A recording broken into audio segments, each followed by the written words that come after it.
जब मार्केट में गाहक ना हो तो मोहम्मद आसिफ अपने मोबाइल में राज कपूर पर फिल्माए गए गाने सुनते हैं। वो कहते हैं इस हवेली के सामने राज कपूर के गाने सुनना ऐसा ही है जैसे वो कपूर खानदान के साथ बैठे गाने सुन रहे हों।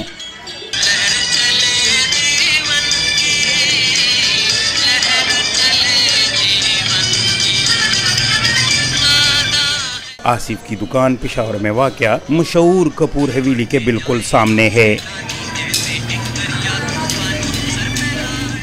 हमारे इलाके के रिहायशी ये चाहते हैं कि ये हवेली इसकी हुकूमत तज़य्युन व आराइश करे, क्योंकि इसको देखने के लिए दूर दूर से बाहर के मुल्कों से लोग आते हैं, इसको देखते हैं। ये हमारा कौमी विरसा है और ये हमारी शहर की एक खूबसूरती है, बल्कि पूरे पाकिस्तान की खूबसूरती है, क्योंकि कपूर ख़ानदान एक माना हुआ ख़ानदान है, तो इसकी हिफाजत करनी चाहिए।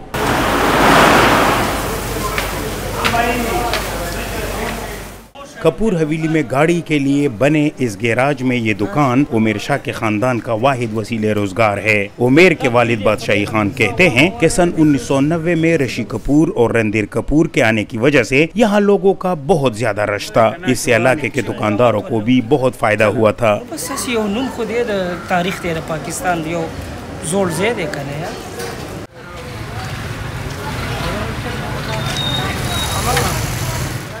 खस्ताहाल कपूर हवेली सन 1981 तक तारिक खान और उसके खानदान का मस्कन था। वो कहते हैं कि हवेली में खवातीन और मर्दों के दाखिले के लिए अलग अलग दरवाजे हैं, क्योंकि कपूर फैमिली की वजह से यहाँ मेहमान ज्यादा आते हैं।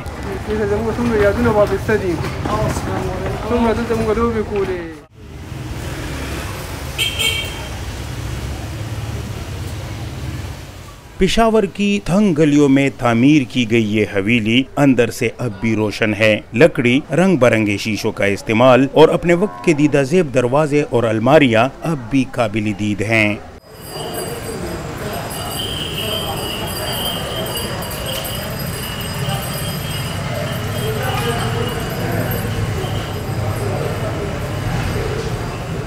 तारिक खान कहते हैं कि इस हवेली में ऐसे 20 खूबसूरत कमरे थे और इस हवेली की अहमियत कपूर खानदान के लिए हमेशा रहेगी। उनका पहले घर था ना, अगर उनके घर में कोई फौत हो तो वो यहाँ से आते हैं, यहाँ से मिट्टी वगैरह लेके जाते हैं। उनका कोई रिवाज वगैरह होगा या उनको मजहबी रस्मों वगैरह होगा।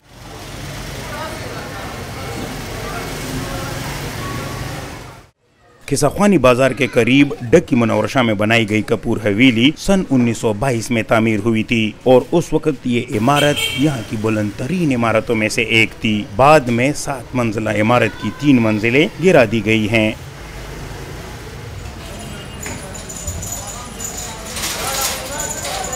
बुसीदा और खस्ताहाल इस हवेली की वजह से बॉलीवुड के इन नामवर सितारों का पेशावर से नाता जुड़ा हुआ है। कपूर खानदान फख्र से खुद को हिंदू पठान कहता है और ये हवेली उनके इस दावे की अहम दलील और सबूत है।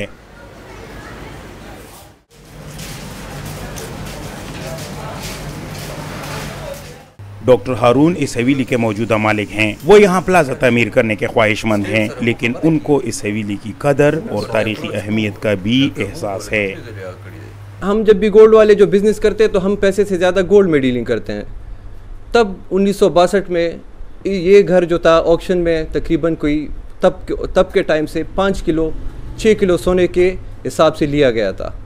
तो आज के हिसाब से उसका आप हिसाब लगा ले, तब से घर पड़ा हुआ, लेकिन हुकूमत ने इसमें कोई इंटरेस्ट शो नहीं किया।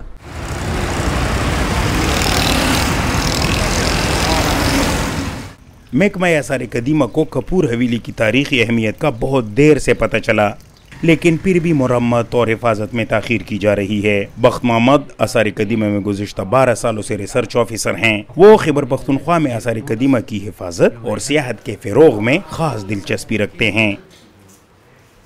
कपूर फैमिली की और जो दिलीप कुमार की ये जन्मभूमि है, उनके बनाए हुए घर है, बिल्डिंग, ये हवेली और उनके जो घर है, इनके बारे में अगर वो ट्वीट भी करे, इनके बारे में वो एक मैसेज भी दे अगर विजिट पॉसिबल ना हो, तो मतलब ये एक अच्छे वो पॉजिटिव इमेज होगा।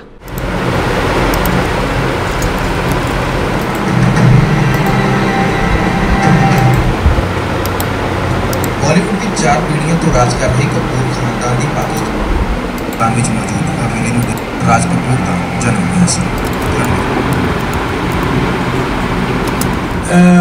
मैं वहाँ जा चुका हूँ, पेशावर से 1990 में गया था। बॉलीवुड के मशहूर अदाकार ऋषि कपूर इस हवेली के बारे में एक इंटरव्यू में कह रहे हैं, लेकिन मेरी माता जी, मेरे पिताजी सब पेशावर के, वो उनकी पैदाइश है और ये नस्ल ये यहाँ तक ही है, आगे तो जाएगी नहीं। तो एक मौका अगर मिला इस ज़िंदगी में तो जाएंगे, अगर नहीं मिला तो यही सोचेंगे कि अभी रणबीर और रणबीर के बच्चे, कभी उन्हें मौका मिला तो वो ज़रूर जाके देखना कि हमारी शुरुआत इस जगह से हुई थी। बेशतर मकामी अफराद का ख्याल है कि कपूर ख़ानदान और ख़ासकर रणबीर कपूर को मुनहदिम होने से पहले इस तारीख़ी हवेली की मरम्मत और हिफाजत के लिए अपना किरदार अदा करना चाहिए, क्योंकि पाकिस्तान में और ख़ासकर पेशावर में कपूर ख़ानदान के चाहने वाले इस हवेली के बहाने शायद कभी रणबीर कपूर से मुलाकात कर पाएँ। DW के लिए मुदस्सर शाह, पेशावर, पाकिस्तान।